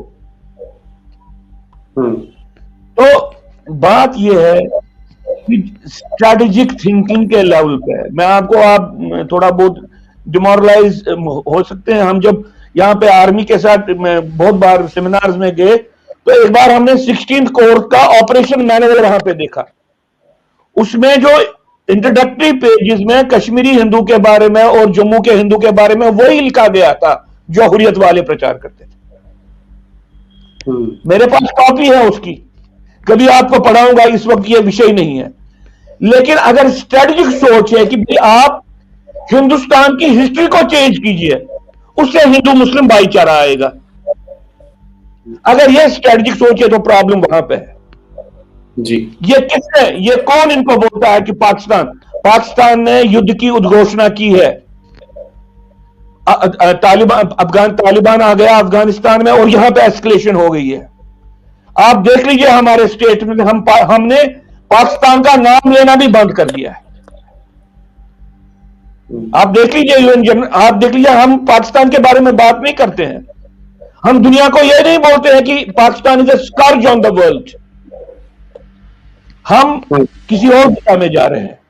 तो ये बहुत सी बातें हो रही हैं कि भाई पुंछ में कुछ हो रहा है, इसके बारे में चुप करो, ये बोलो नहीं है। ये स्ट्रेटेजिक पर्सपेक्टिव किसका है? कौन ये बोल रहा है कि इससे फायदा होगा? तो हमारे बहुत समय से स्ट्रेटजी के रूप में ऐसी ऑप्शंस को प्लांट किया गया है नेशन बिल्डिंग की थिंकिंग में, नेशन बिल्डिंग प्रोसेस में, जैसे we can not change our neighbours. ये पॉलिसी में it is ingrained into the policy. जैसे a stable Pakistan is in the interest of India. ये मैं अपने घर की बात नहीं बोल रहा हूं, ये डिक्लेयर्ड पॉस्टुलेट्स है। ये लोग कौन ये पॉस्टुलेट्स लाते हैं? जिसका हिस्ट्री के साथ कोई ताल्लुक नहीं हो, military history of the world उसके साथ कोई ताल्लुक नहीं हो, और जिसका इस वक्त की परिस्थिति के साथ कोई ताल्लुक नहीं हो। हर हफ्ते, हर 15 दिन के बाद आर्मी के कोई ऑफिसर बोलते हैं कि अब इतने टेररिस्ट हैं और इतने अब हमने एनकाउंटर्स किए। फिर इसको कंपेयर करता है पुराने टाइम के साथ, और फिर यह बोलता है कि अब हालात बदल गए हैं। यही तो अमित शाह जी ने भी नहीं किया ना अभी, कि पुराने एक टाइम को, टाइम लिमिट में कितने टेररिस्ट एक्टिविटी हो रही थी, कितनी घटनाएं, टेररिस्ट घटनाएं हो रही थी, कितने लोग मारे जा रहे थे, और फिर इस वक्त बीजेपी के टाइम के टेररिस्ट एक्टिविटीज को कंपेयर किया और कहा कि देखिए ये हमारे टाइम पे इंप्रूवमेंट हो गई। ये कौन इनको बोलता है कि ये पैरामीटर्स होते हैं टेररिज्म को एसेस करने के लिए? मैं आपको यहां पे कहना चाहता हूं कि 9/11 से पहले जो ग्लोबल टेररिज्म के स्टैटिस्टिक्स थे, दे वर एक्चुअली गोइंग डाउन। 87 में ग्लोबल एक्सपर्ट्स बोलते हैं, 1968 से 1987 तक जिन्होंने एनालाइज किया है, उन्होंने कहा कि 1987 में पीक ऑफ इंटरनेशनल टेररिज्म आ गया। बाय दैट लॉजिक 9/11 होना ही नहीं चाहिए था। और अगर इसी लॉजिक को ले लें, इस एक महीने से पहले जब आर्टिकल 370 को निरस्त कर दिया गया, उसके बाद तो टेररिज्म लगभग स्टॉप हो गया था कश्मीर में। एकदम से टेररिज्म कैसे फिर शुरू हो गया? एकदम से एस्केलेशन कैसे होगी? तो ये पैरामीटर्स ही है, ये पैरामीटर्स, इनका पॉलिटिकल ऑब्जेक्टिव है आपको भ्रम में रखने का। सतपाल मलिक पुराने गवर्नर ने कहा, सिर्फ सेक्रेटरीट की बात कर रहे थे, उन्होंने कहा कि 25,000 सिर्फ जमात इस्लामी के सिंपथाइजर्स हैं। अहले हदीस का, हुर्रियत का, जब किसी ने इस पर बात ही नहीं की है। 2 लोगों को उन्होंने अरेस्ट, मान लीजिए केस कर दिया या रेस्टिकेट करेंगे। आपका पूरा मेडिकल कॉलेज का या आपका पूरा मेडिकल एजुकेशन का सिस्टम किस तरह से in sync with national interest आएगा, उसके लिए आपके पास क्या योजना है? या आप हमको दिखाने के लिए कि आप एक्ट कर रहे हो, इसलिए 2 लोगों को आपने ले लिया। तो वो जो लोग बोलते हैं कि एक्शन को डिथर करो या एक्शन को प्लान नहीं करो, उन लोगों की ही यह सोच है कि भाई कश्मीर, जम्मू कश्मीर में सेपरेटिस्ट सोच को विन ओवर किया जा सकता है by appeasing it, by making premium to separatism. और नेशनलिस्ट को आप इग्नोर कीजिए। मुझे बताइए, अमित शाह को किस व्यक्ति ने यह एडवाइस दे दी कि आप वहां पे बिंद्रू के घर पे नहीं जाओ, जिसको, जो वहां पे रह रहा था, जिसको मारा गया? आपको हिंदू के घर नहीं जाना है। पिछले, जब से भाजपा पावर में, ये कैंप पे नहीं गया कोई लीडर इनमें से गया है तो मुझे बताइए। ये कौन इनको सजेशन देता है कि अगर आप ऐसा करेंगे इससे आपकी सेक्युलर इमेज बन जाएगी, अगर आप ऐसा करेंगे तो इससे आप नेशनल यूनिटी को फर्दर करेंगे? जो वो स्ट्रेटेजिक थिंक टैंक के लेवल पे, चाहे वो सिक्योरिटी एस्टैब्लिशमेंट में है या चाहे वो पॉलिटिकल एस्टैब्लिशमेंट है, वो सबसे बड़े दुश्मन वो है। इनके बारे में लोगों को सचेत करना। तो बेसिक बात है कि किसी तरीके से हमको यह समझना है कि मैलेज इसलिए नहीं है कि आम कार्यकर्ता धोखा दे रहा है, भाजपा का, संघ का, हिंदू कार्यकर्ता। मामला इसलिए भी नहीं है कि, इसलिए भी प्रॉब्लम नहीं है कि भाई एडमिनिस्ट्रेशन में कोई प्रो इंडिया लोग नहीं है। मामला इसलिए है कि आपकी फॉर्मुलेशंस गलत हैं, आप गलत तरीके। किसने अमित शाह जी को यह बोला कि आर्टिकल 370 को हटाने के बाद आप सेलिब्रेट नहीं करो, जम्मू कश्मीर के राष्ट्रवादी तत्वों को आप बोलो कि आप चुप करके बैठो? इस सोच के पीछे क्या स्ट्रेटेजिक थिंकिंग थी, क्या पॉलिटिकल थिंकिंग थी? और क्या इस पे कोई विमर्श, इस पे कोई रिथिंकिंग हो रही है? तो दो लेवल पे, राजनीतिक तंत्र पे शीर्षस्थ लेवल पे जो लीडर्स हैं, उनको कैसे हम कम्युनिकेट करें कि भैया आपसे आहिस्ता आहिस्ता से जो कहीं पे भी होप है वो खत्म हो रही है, आप अपने आप को करेक्ट करो। दूसरा इसी का अंग है शीर्षस्थ नेतृत्व संघ का। उनको कहा जाए कि आपका पर्सपेक्टिव जो हिंदुत्व के बारे में है, हिंदू जिसको आप कहेंगे उत्थान के बारे में है, वो पर्सपेक्टिव ठीक नहीं है, ये डिस्ट्रक्टिव है। ये किस तरह से हम एक्सप्रेस कर पाए उनके पास? हम उनको कैसे कह पाएंगे कि बेसिक फॉर्मुलेशंस गलत है? हम उनको कैसे कह पाए? इससे आप मुसलमान को भी नहीं जोड़ सकते।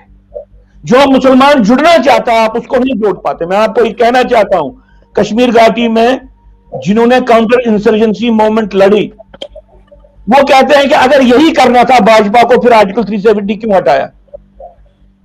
वो मुसलमान जो लाइन क्रॉस करना चाहते हो, आप उसको भी बोल रहे हो कि मैं तो उन्हीं की तरफ हूं। वो बोलता है कि यार फिर तो मैं दोनों साइड से फंस गया। ये भी उन्हीं को प्रोत्साहित कर रहे हैं जिनको पुराने प्रोत्साहित कर रहे थे। तो at the leadership level target करना चाहिए and at the strategic level basic formulations को टारगेट करना चाहिए। अगर हम ये 5-6 महीने कर पाते हैं तो एक प्रेशर बिल्ड हो सकता है। जी, ठीक है। पंडित जी, सेम क्वेश्चन आपसे भी है कि सॉल्यूशंस की ओर चलें अगर, तो क्या कर सकते हैं? डॉक्टर साहब ने एक आइडियोलॉजिकल अप्रोच, एक प्रिंसिपल अप्रोच की बात की, जो बहुत जरूरी है कि हम अपने इस पूरे पर्सपेक्टिव को, अप्रोच को कैसे सुधारें, अपनी समझ को कैसे ठीक करें और वो समझ हमारे निर्णयों में और हमारी नीति में क्रियान्वित हो। लेकिन एक इमरजेंसी इंटरवेंशन के तौर पर मैं सीखना चाहूंगा जो विश्व स्तर पर इसके अनुभव हैं। लिबरल डेमोक्रेसी कहे जाने वाले फ्रांस ने पिछले दिसंबर में, अभी साल भर नहीं हुआ है, कुछ घटनाओं को लेकर के प्रतिक्रिया में अपने तंत्र में कुछ बड़े बदलाव किए हैं। उन्होंने कानून बनाए, उन्होंने बहुत सारी रेड लाइंस खींची हैं। वो भी अपने आप को युद्धग्रस्त मानते हैं। आज वहां लगभग 10% पहुंच चुकी है यह संख्या, जो भीतर ही भीतर समाज को ये चुनौती बनी हुई है।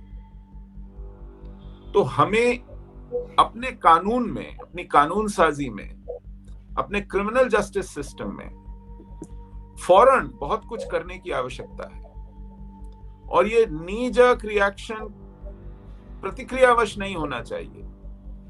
ये बिल्कुल आश्वस्ति के साथ सोच समझ कर होना चाहिए। मैं नी-जर्क की बात कर रहा हूं, मुझे याद आता है 1984 में भारत के एक राजनयिक को, रविंद्र हरेश्वर महात्रे को, यूनाइटेड किंगडम में JKLF ने अपहरित करके उसकी हत्या कर दी थी।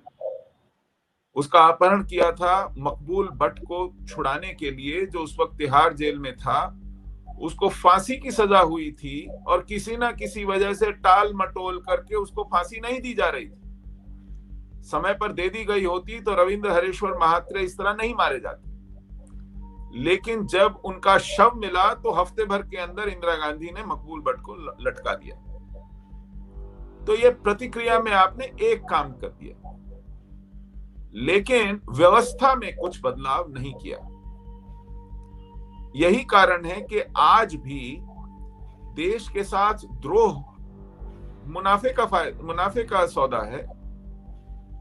इसमें नुकसान नहीं होता। कश्मीर में आपने इस पर प्रीमियम रखा है, तो फेंस सिटर्स को भी आपका मैसेज यही है कि साहब, आप पाकिस्तान जिंदाबाद बोलेंगे तो ये देश घुटनों पर आकर आपसे पूछेगा कि भाई आपकी क्या खिदमत की जाए, आपको कैसे राजी किया जाए, आप कैसे खुश होंगे।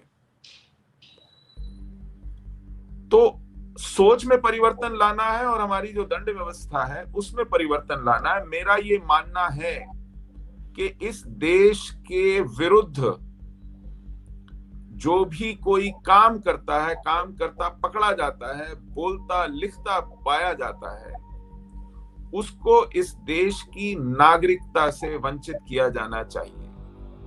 और नागरिक होने के जितने भी लाभ होते हैं, एक नागरिक होने का जितना भी सम्मान होता है, वह सब उससे छीन लिया जाना चाहिए। वो एक स्टेटलेस सिटीजन की तरह यहां रहे और निगरानी में रहे। ये एक आवश्यक कदम हो। माफी मांगने से बात निपट जाए ऐसा न हो। 1991 में एक घटना हुई, डॉक्टर चंगू याद करेंगे कि हजारों जम्मू कश्मीर के कर्मचारियों ने एक याचिका संयुक्त राष्ट्र संघ में भेजी थी, यूनाइटेड नेशंस में। इसमें आला अफसर भी शामिल थे, मझोले और निम्न स्तर के अफसर भी शामिल थे। उस याचिका में संयुक्त राष्ट्र संघ से अपील की गई थी कि कश्मीर में जनमत संग्रह कराया जाए। ये सरकारी कर्मचारी थे। इन सरकारी कर्मचारियों के 6 सरगना थे, उनको चुन करके नौकरी से बाहर कर दिया गया। तब चंद्रशेखर प्रधानमंत्री थे। केवल एक सांकेतिक रूप में थोड़ा धमकाने के लिए कि यह बर्दाश्त नहीं किया जाएगा। वो सब के सब 2008 में अपने सारे वेतन, सारे भत्तों, सारी पदोन्नति, सारे रिटायरमेंट बेनिफिट्स के साथ बहाल हुए। वो 6 के 6। जी हाँ, सभी। इतने वर्ष उन्होंने कोई काम, 17 साल कोई काम किए बिना, सारा वेतन, सारे भत्ते, सारी पदोन्नति और सारे रिटायरमेंट बेनिफिट्स के साथ वो बहाल किए गए। प्रशासन ने माफी मांग करके उन्हें हार पहनाकर वापस लाया। ये शिकंजा है हमारी व्यवस्था पर जिहाद का और हमारी सोच पर, हमारी नीतियों पर, हमारे नेतृत्व पर जिहाद का। तो हमने अपनी व्यवस्था को पहले ठीक करना है। हमारी व्यवस्था बिल्कुल सड़ गल गई है और इसमें इतनी भीतरघात है, इसमें इतनी घुसपैठ है कि आप इस व्यवस्था के भरोसे कुछ नहीं कर पाएंगे, कुछ नहीं चला पाएंगे। मैं अभी किसी के एक सुरक्षा सलाहकार के मुंह से सुन रहा था कि, और डॉक्टर संगू ने भी बताया कि अगर प्रशासन में 80-90% लोग जमात के और हुर्रियत के समर्थक बैठे हैं तो क्या करें भाई, सबको एक साथ निकाल भी नहीं सकते। ये कमाल की मजबूरी है, ये गजब की मजबूरी है। मुझे अर्दोगान याद पड़ता है, 4 साल पहले टर्की में जब कू हुआ था, उसने एक रात में 32 विश्वविद्यालयों पर ताला डलवा दिया था। 1, 2, 2, 4, 8, 10 नहीं, 32 यूनिवर्सिटीज पर, और हजारों सेना के अफसर गिरफ्तार कर लिए थे, उन्हें पर्च किया गया था। कमाल है, यहां 2 साल से ज्यादा हो गया 370 को निरस्त किए हुए, आपको 1 दर्जन लोग नहीं मिले वीड आउट करने के लिए पूरे प्रशासन में से। वो गिलानी का दोतरा जो रिसर्च ऑफिसर बना था, वो अब निकाला गया है। आपने अपने गठबंधन शासन में उसको बिना इंटरव्यू, बिना परीक्षा के नौकरी पे रखा था। तो ये जो लकवा मारा हुआ है हमारी सोच को, आंखों देखे हम जीती मक्खी निगलते हैं और उसको मजबूरी कहते हैं। ये हमको कहीं नहीं ले जाएगी सिवाय रसातल के। तो हमें फ्रांस से सीखना पड़ेगा। फ्रांस ने इतना नहीं झेला है जिहाद को, लेकिन वो समझता है कि इसकी परिणति कहां है। हमें इसके लिए अब, जिसको कहते हैं कि आपातकालीन निर्णय लेने पड़ेंगे। अब ये सामान्य काल नहीं है। ये भीषण काल है, भीषण काल, क्योंकि हम ठीक इसके भीतर हैं, हमारी नाक के बहुत नजदीक है, तो हम शायद साफ साफ नहीं देख पा रहे हैं, लेकिन हम जिस परिस्थिति में है, यह देश जिस परिस्थिति में है, यह बहुत भीषण समय है। और यहाँ एक एक निर्णय बहुत सोच समझ के लिया जाना आवश्यक है, और बहुत कम समय बर्बाद किए हुए लिए जाना आवश्यक है, वरना सिर्फ हाथ मलते देखते रह जाने के अलावा और कोई विकल्प नहीं बचेगा। ठीक बात है जी। जी, दो चार प्रश्न है, अगर अनुमति हो ले लूं मैं। जी, डॉक्टर साहब कुछ कहना चाह रहे हैं? जी जल्दी, मैं सिर्फ 3 बातें कहना चाहता हूं मिस्टर। एक बात, ये समय आ गया है कि भारत को पाकिस्तान को टेररिस्ट स्टेट डिक्लेयर करना चाहिए। इसका सिर्फ वैल्यू कोई सिंबॉलिक नहीं है, इससे हमारी सारी इंटरनल सिक्योरिटी पॉलिसी और इससे हमारी सारी एक्सटर्नल फॉरेन पॉलिसी ये एम्बिवैलेंस में से, एम्बिग्यूटी में से निकल के एक फोकस पे आ जाएगी। दुनिया को यह कहने की आवश्यकता है कि Pakistan is not just a scorch for India, Pakistan is a scorch for the international order. एक तालिबान जिसका नेतृत्व यूनाइटेड नेशंस में डिक्लेयर्ड टेररिस्ट हैं, वो इस वक्त एक लेजिटिमेट नेशन स्टेट के प्रतिनिधि बन रहे हैं। इससे बड़ा खतरा इंटरनेशनल ऑर्डर को क्या हो सकता है? भारत सरकार को इस पे देर नहीं करनी चाहिए। दूसरी बात, कश्मीरी, ये बहुत जरूरी है।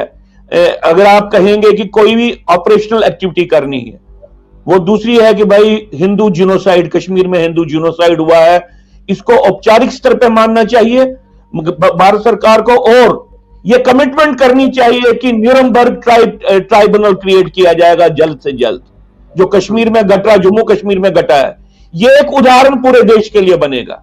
उसके लिए अनिवार्य है कि इनको एक जिनोसाइड लॉ लाना पड़ेगा। भारत एक बाध्य है। भारत ने जिनोसाइड कन्वेंशन का जो ओरिजिनल जिन्होंने इसको पारित किया उनमें से था, और बाद में पार्लियामेंट ने उसको prevention and punishment of the crime of genocide को उन्होंने रेटिफाई किया, उसके बाद कानून नहीं लाया। ये दूसरी बात है। तीसरी बात बहुत इंपॉर्टेंट है, हम टेररिज्म फेस नहीं कर रहे हैं। जो हमारे स्ट्रेटेजिक और पॉलिटिकल थिंकर्स बोल रहे हैं हम टेररिज्म फेस कर रहे हैं, उसके पीछे एक बड़ी एक विशेष एक बात है। वो बात यह है कि हम ये कहना चाहते हैं कि ये कुछ लोग कर रहे हैं, हम एक जिहादी वॉर फेस कर रहे हैं। इस जिहादी वॉर फॉर्म को रिकॉग्नाइज करना चाहिए। भले ही जो लोग ये कर रहे हैं उनके लिए एक जिहादी वॉर फॉर्म है, वो एक जिहाद कर रहे हैं, एक युद्ध का तरीका है, और इसको जिहाद इसलिए मानना चाहिए क्योंकि हम अभी तक समझ रहे हैं जिहाद में सिविल सोसाइटी नहीं होती है। जिहाद में कोई कॉन्सेप्ट ऑफ सिविल सोसाइटी नहीं है। जिहाद में सिर्फ पूरा समाज पैरामिलिट्री सोसाइटी होता है और पूरे समाज को युद्ध करना होता है। और जिहाद में सिर्फ स्टेट उद्घोषणा नहीं होती है, समाज तय करता है कि जिहाद करना है, कि दोनों चीजें साइमल्टेनियसली होती है। इसलिए जिहादी वॉर फॉर्म जब हम मानेंगे तो तब हम उस सारे तंत्र को, आपको जिसको बार बार हम कह रहे हैं, जम्मू कश्मीर में और पूरे देश में जिहादी एग्रीकल्चर को खत्म करना है जी। और ये एग्रीकल्चर है बीज से लेके जमीन को लगाने तक, उसको इरिगेट करने तक। जब तक टेररिज्म का पौधा खड़ा हो जाए, ये तब तक ये पूरा ये टेररिस्ट क्रॉप्स खड़ा हो जाए। तीसरी बात जो हमको कॉन्स्टेंटली कहनी चाहिए अपने स्ट्रेटेजिक एक्सपर्ट से, अपने पॉलिटिकल लीडर से, ये टेररिज्म नहीं है, ये जिहादी वॉर है। ये 3 बातें अगर हम कर पाएंगे तो हम पॉलिटिकल एस्टैब्लिशमेंट पे भी और स्ट्रेटेजिक एस्टैब्लिशमेंट पे भी एक प्रेशर रख सकते हैं कि भाई अब सिविल सोसाइटी के लोग हमारे हर एक कार्य को देख रहे हैं और हमारे एक्सरसाइज को लेके वो क्वेश्चन मार्क रख रहे हैं। वो अब उससे सेटिस्फाइड नहीं है, उनको मिसट्रस्ट है हमारी कैपेबिलिटी में। जब तक ना हम ये बातें कहें तब तक वो प्रेशर्स नहीं आएंगे, या भीतर से जो सरकार में अच्छे लोग हैं उनको वो लिवरेज नहीं मिलेगी, उनको वो ओपनिंग्स नहीं मिलेंगी जो ओपनिंग्स उनको मिलनी चाहिए। जी बिल्कुल ठीक बात है। हाँ ठीक कह रहे हैं कि हम बाकियों को कहते हैं कि पाकिस्तान को टेररिस्ट स्टेट घोषित करो, पर हम स्वयं करते ही नहीं हैं। मतलब इससे बड़ा दोगलापन, पाखंड है, जी विडंबना है। जी, ठीक कह रहे हैं। एक दर्शक है हमारे, निशिकांत रेड्डी, वो कह रहे हैं, sir I am starting a legal fight to have political trials and criminal trials for people responsible for Kashmir Hindu genocide, any suggestions? करना चाहिए, अगर गवर्नमेंट नहीं, पीपल्स ट्रायल्स करनी चाहिए, और उन पीपल्स ट्रायल का भी बेसिस होना चाहिए जिनोसाइडल कॉन्शियसनेस और जिनोसाइडल सिचुएशंस को कैसे टैकल करते हैं, होना चाहिए। सुशील जी कुछ कहना? हाँ, नहीं, in addition to what Dr. Srangu said, the regular peacetime criminal justice system is not capable of handling this kind of violence. That is for the peacetime civilized societies. Genocide unleashed by jihad, ये जो इसके जो crimes हैं, इसके लिए एक different protocol चाहिए, evidence का प्रोटोकॉल, प्रोसिक्यूशन का प्रोटोकॉल, पनिशमेंट का प्रोटोकॉल। इसी के लिए एक जेनोसाइड बिल लाना आवश्यक था, क्योंकि ये एक इतना हीनस और अलग तरह का क्राइम है कि इसको आप, क्योंकि जो रेगुलर क्रिमिनल जस्टिस सिस्टम है वो क्राइम्स को crime against individual with an individual motive देखता है। यहां मारने वाला और मरने वाला शायद एक दूसरे को जानते भी नहीं है, और वो समूह के ऊपर काम कर रहे हैं। तो इसलिए जो क्राइम इन्वेस्टिगेशन के, प्रोसिक्यूशन के, विटनेस के, पनिशमेंट के जो भी आधार हैं एक रेगुलर सिविलाइज्ड सोसाइटी में, वो यहां काम नहीं आते हैं। तो इसलिए हमें एक अलग प्रोटोकॉल इवॉल्व करना पड़ेगा अपनी इस लीगल एफर्ट में। कृपया इसको फैक्टर इन कीजिए। जी, पंडित मिश्रा हैं, मात्र दांत पीस कर रहे जा रहे हम, जिन जोड़ने वाला संवाद, तीनों को सादर प्रणाम। प्रणाम पंडित जी, लेकिन दांत पीसना नहीं है, एक्शन ओरिएंटेड काम करना है, और अच्छी बात है कि क्रोध आ रहा है और आना भी चाहिए। निशिकांत जी का है, sir in 1971 Pakistan army killed around 25 lakh Hindus. Why was there never any military trials conducted for Pakistan army officers and soldiers by Indian army after it defeated them? जी, बांग्लादेश में ट्रायल्स हो रही हैं। कहिए आप कहिए। नहीं, आप डॉक्टर साहब ठीक कह रहे हैं कि बांग्लादेश में उसके ऊपर ट्रायल्स हो रही हैं। Bangladesh has proved itself to be a better democracy and a better criminal justice system. लेकिन भारत ने अभय दिया था उन पाकिस्तानी अफसरों और सोल्जर्स को। पहली बार ऐसा हुआ कि सरेंडर के बाद भी उन्हें साइड आर्म्स रखने की अनुमति दी गई, क्योंकि उन्होंने कहा कि हमारी जान को बंगालियों से खतरा है, तो इसलिए हमें अपने बचाव के लिए कुछ छोटे फायर आर्म्स रखने दिए जाएं। भारतीय सेना ने उन्हें रखने दिया, उनको बड़ा खाना, जिसे आर्मी में कहते हैं, खिलाया गया, पाकीज़ा दिखाई गई, बहुत आराम से रखा गया, क्योंकि उन्होंने सरेंडर किया था। भारत ने वियना कन्वेंशन से भी 2 कदम आगे चल के आवभगत की, क्योंकि बहुत से ऐसे अफसर थे जो शायद तब यंग कमीशन्ड ऑफिसर रहे होंगे जब इस सेना का विभाजन हुआ था। कुछ पाकिस्तान चले गए, कुछ भारत रह गए, तो उन्हें अपनी पुरानी रेजिमेंट्स और पुरानी सेना और पुराना वो भाईचारा शायद अभी भी याद था। अब बहुत से लोग उसकी चर्चा करते हैं, रिटायर्ड सोल्जर्स। लेकिन हमने आई हुई हाथ में जो गर्दन थी वो निकल जाने दी, और उस जेनोसाइड का जो सबसे बड़ा दोषी था, जनरल टिक्का खान, बांग्लादेश में, पाकिस्तान ने उसे फिर बलोचियों की गर्दन मारने के लिए भेजा। बहुत एक्सपीरियंस था ना वो जेनोसाइड में। जी, तो इसके नतीजे ये होते हैं, जब आप जेनोसाइड को पनिश नहीं करते, डॉक्टर साहब ने बिल्कुल ठीक कहा, आप उसको रेप्लिकेट करते हैं। और उस वक्त की स्थितियां भी ऐसी थी कि क्योंकि पाकिस्तान कोल्ड वॉर में एक अमेरिकन एलाई था और दुनिया भर में ह्यूमन राइट्स और डेमोक्रेसी और फ्रीडम का झंडा अमेरिका और नेटो के हाथ में था, तो उनके जो पिट्ठू थे वो तो कोई वायलेशंस कर ही नहीं सकते थे, चाहे वो लैटिन अमेरिका के डिक्टेटर्स हों, चाहे अफ्रीका के डिक्टेटर्स हों, चाहे ये हमारी बगल में जो बैठा याहिया खान और अयूब खान जैसे डिक्टेटर्स हों, तो आपको हैरानी होगी कि उस समय चिटागोंग में अमेरिकन एम्बेसी का एक कॉन्सुलेट हुआ करता था। उन्होंने अपने स्टेट ऑफिस को, किसिंगर को, एक टेलीग्राम भेजा जिसमें उन्होंने डिटेल्स दिए, डोसियर बनाया, कि उसको कहते हैं ब्लड टेलीग्राम। उस वक्त कॉन्सुलेट के जो चीफ थे उनका नाम था आर्चर ब्लड। पूरे के पूरे कॉन्सुलेट को बर्खास्त कर दिया गया कि आपने कैसे इसको रिकॉर्ड पे लाया, इस जेनोसाइड को, इस मेहम को, इस मैसेकर को। तो अमेरिका इस हद तक गया अपने स्टेट डिपार्टमेंट के फंक्शनरीज को तबाह करने में, उनके करियर बर्बाद करने में, क्योंकि वो रिकॉर्ड पर ले आए कि टिक्का खान और नियाजी ने ईस्ट पाकिस्तान में क्या खून की होली खेली है। तो कहाँ होना था ये सब। जी, दंगल सर, पहले आरएसएस ने कहा वो राइट विंग नहीं, आज पता चला कि उन्होंने अपनी ओथ से हिंदू राष्ट्र की जगह राष्ट्र निर्माण को डाला। हाईजैक कंप्लीट हो गया क्या?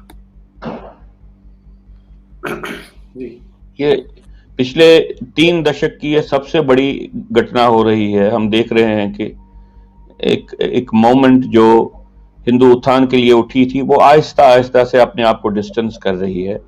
और अब एक अगर कंटेंट एनालिसिस करें, मुझे लगता है कि नर्व सेंटर ही पूरी मोमेंट का इस वक्त उस विचार से ओतप्रोत है, जो विचार जिसको आप सेकुलर कहिए, सीडो सेकुलर कहिए, सबवर्शन कहिए, उस विचार से इस वक्त भरा है। जी, अभिजीत अज्ञानी, गुरुजनों को प्रणाम। प्रणाम अभिजीत जी। Mellow Death, amend Arms Act for Hindus, especially those in Muslim area. We have rights, we need means, we will avenge. जब आप ये बोलेंगे कि we will avenge, फिर तो आपको मिलने वाला होगा तो भी लाइसेंस नहीं मिलेगा। ये तो सोच ही गलत है। लेकिन आपका जो भाव है वो ठीक है कि जो ये ऑब्सोलीट आर्म्स एक्ट है, इसमें संशोधन करने की आवश्यकता है। यदि हम, ये भी एक फैक्टर है जो हमें देखना चाहिए, नहीं तो शायद जो सामने डॉक्टर साहब बैठे हैं, सुशील जी बैठे हैं, ये भी संभवतः वहां से नहीं निकलते। शक्तिमान चैनल, नमन पंडित जी, आपकी बात सुन के गुस्सा आ रहा है बहुत।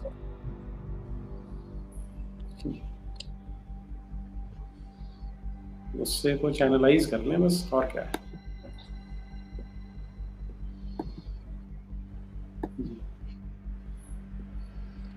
दीपक जी है, मुस्लिम को कभी भी राम का नाम उनकी पसंदीदा नहीं होती, उन्हें दीनी मामले में समझ है और क्रिकेट टीम में पसंद की समझ नहीं है। अच्छा, ये तो इनका कमेंट है, क्वेश्चन नहीं है।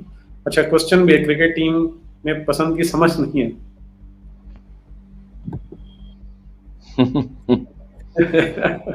पंडित मिश्रा जी, प्रणाम त्रिमूर्ति। अभी 2 स्कूल टीचर्स मारे गए, वो एक पत्थर मुक्का भी नहीं चला पाए, क्या मस्तिष्क कितना शून्य हो जाता है? ये हमारे दर्शक हैं, जेन्युइनली क्वेश्चन पूछ रहे हैं, कोई उसमें वो नहीं।